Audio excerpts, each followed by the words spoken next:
Hello and welcome to today's graphic design tip of the day. For today's tip, I'm going to show you how to cut something out by making a selection and moving it over to another image. I'm also going to show you how to perfect your selection before you bring it over. You can also do this tutorial using Photopea, which is a free program online. So the first thing I want to do in Photoshop is to unlock my layer of my image. So clicking the little unlock icon there. And then I'm going to make my selection. You can always use your magnetic lasso tool to go around the outside edges and eventually connecting back to that starting point to make a selection. However, I would definitely recommend going to the object selection tool first and clicking over the area of your subject and dragging over it to put your subject in the center of that box. And Adobe will guess what your selection was meant to be, which it does a pretty good job most of the time as long as there's enough contrast. Now it's not exactly perfect, so we do need to make a little bit of corrections here before we bring it over. And I'm going to do that by adding a mask. So on the left-hand side of your toolbar, it kind of looks like a little camera. It's all the way at the bottom here. It is a rectangle with a circle inside that is going to add a mask. And using my brush tool set to either black and white, Control plus or Command plus if you're on a Mac to zoom in. And we can go through and perfect our selection here. While I have white selected, it's going to be taking away from that red on the outside, which is adding back to our selection. And if I flip-flop that, it'll do the opposite. Now my opacity is way down right now. I'm going to turn it all the way up to 100% as I go through this. And of course, the smaller you make your brush, the more accurate you're going to get here as far as your edge.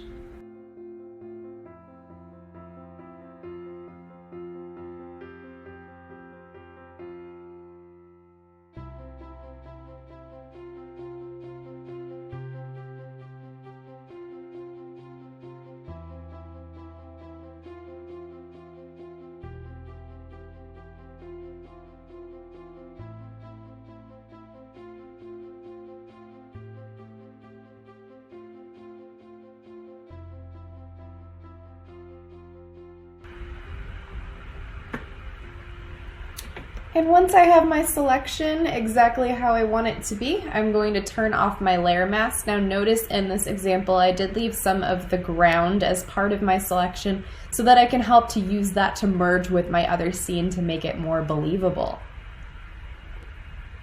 So let's go ahead and turn off that layer mask. So now you can see that I again have the marching ants on the outside of my selection and it's ready to go to bring into the other page. So I already have this other picture open, ready to go.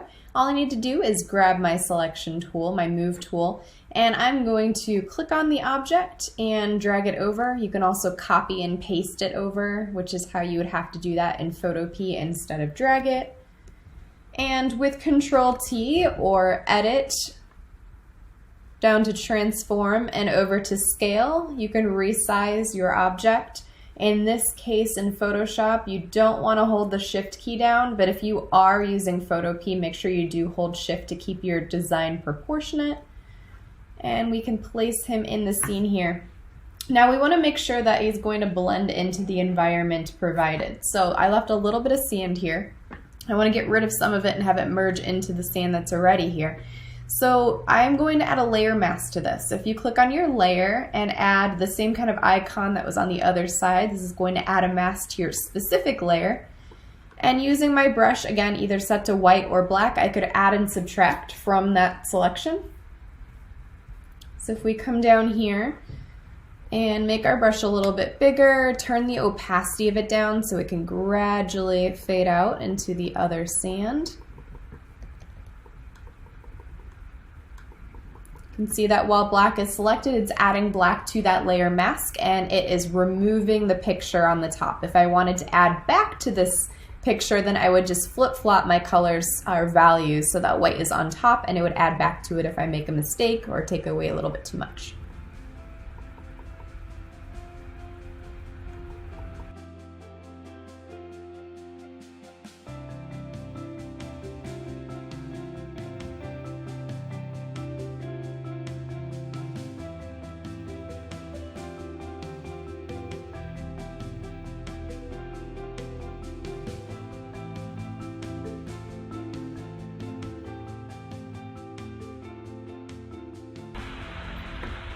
Okay, so now I have my feet that look like they're part of the picture. I want to adjust the actual value of my image too to make sure that it matches the scene. If he was actually under this bridge, he would have a little bit more of the shadows and a feel that the light is giving it in this picture.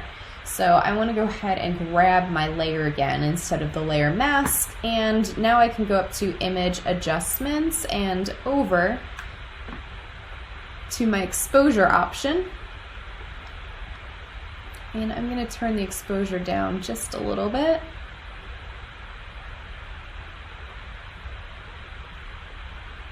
And pull up my contrast.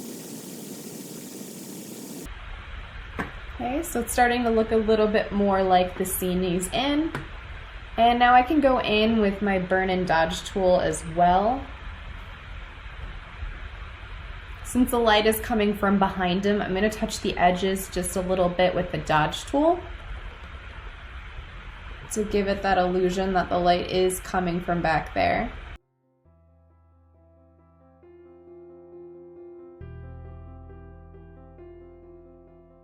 Okay, and I'm also going to make a copy of my background layer by dragging it to the new layer button, selecting both my top layer with the bird on it as well as my new background layer copy that I just made by holding Shift.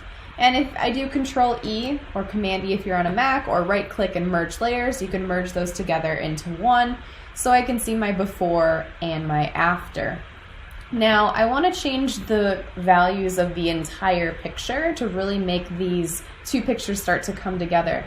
So I'm going to make a non-destructive layer of the layer that I have with the bird. So I have two of those, dragging it to the new layer button, and go up to filter and down to camera raw filter.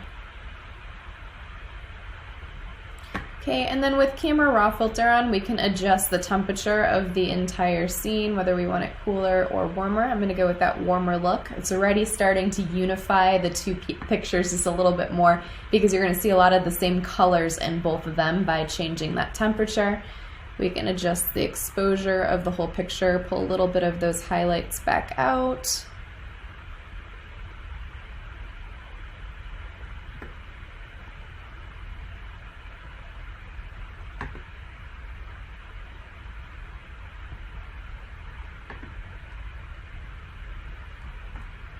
And then a great thing to do is to go to your color mixer and specifically target some of the colors in the whole picture that are on your subject, as well as some of the other things that are already in the scene, to intensify them and make sure that they're the same value range and intensity. So I'm going to target first the green and teal that's on the bird, and also you can see it around here underneath the bridge. So let's go ahead to our aquas and see if it changes both. A little bit, but it's probably more of a green. There we go. So let's intensify that a little bit to make it a little bit more aqua so it matches the bird's beak. And we can go to saturation and pull both of those up just a bit then.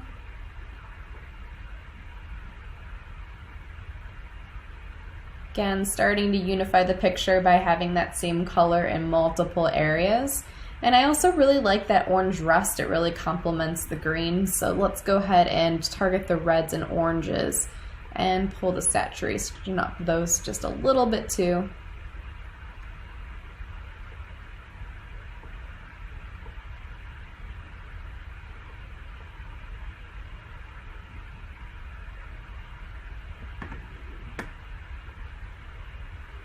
Okay, and then if we look at our before and our after, it's definitely starting to look more like the same picture. It's still not completely perfect, but I am happy with those results so far. So I'm going to merge those two layers together and make another copy of it. And I'm going to go back to my filter and camera raw filter.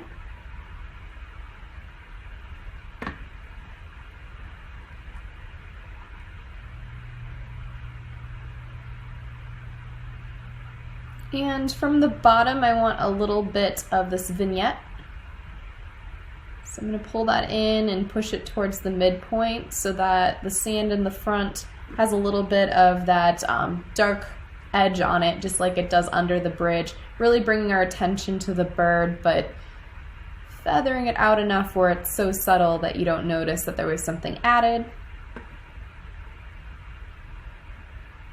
So again, our before and our after with that. And if it's ever a little bit too intense in any area, you can also add a layer mask right back to that with your brush set to black. Make it really big, and then change your opacity down. Make sure it's a soft brush if it isn't already. Like maybe some of this got a little bit too dark. I could start to bring that back. Just keeping that dark edge at the bottom instead. Okay, and then again, I like what I did so far, so I'm going to merge those two layers back together. You can see our original without the bird and the after with the bird. And if you wanted to, you can also add a shadow coming from the bird onto the ground. We can do that by actually making a selection of the bird again. So just in case, let's make another copy of this layer. Don't necessarily need it at this point, but just because I always like to have another layer. And let's grab the bird again. Now this time it doesn't have to be perfect, it's just going to be the shadow. So I'm going to make another blank layer on top of this layer. Paint bucket tool and set it to black. And fill in the bird. Deselect it. And if I go to edit, transform, or we can just go to free transform this time. Hold shift if you don't want it to stay proportionate, which we don't need it in this one. And I'm going to pull a shadow away from that bird, coming from the light source that was here. And if I go to filter, blur, and over to Gaussian blur, we can blur that out so it's not as harsh. And then I'm going to go over to my opacity on this layer and turn it way down.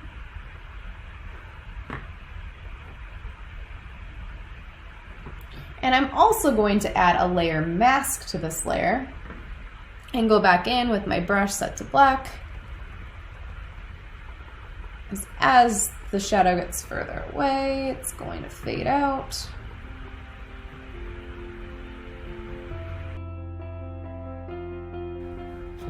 And the last thing that I'm going to add into the scene is just a little bit more coming from the light source. And in order to do that, I downloaded a brush from Brush Easy.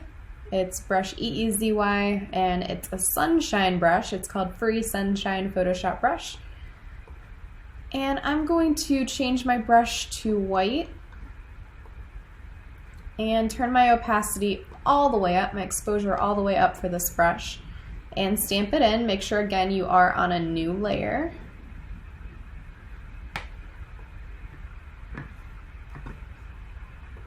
Okay, and then I can either edit, transform, scale,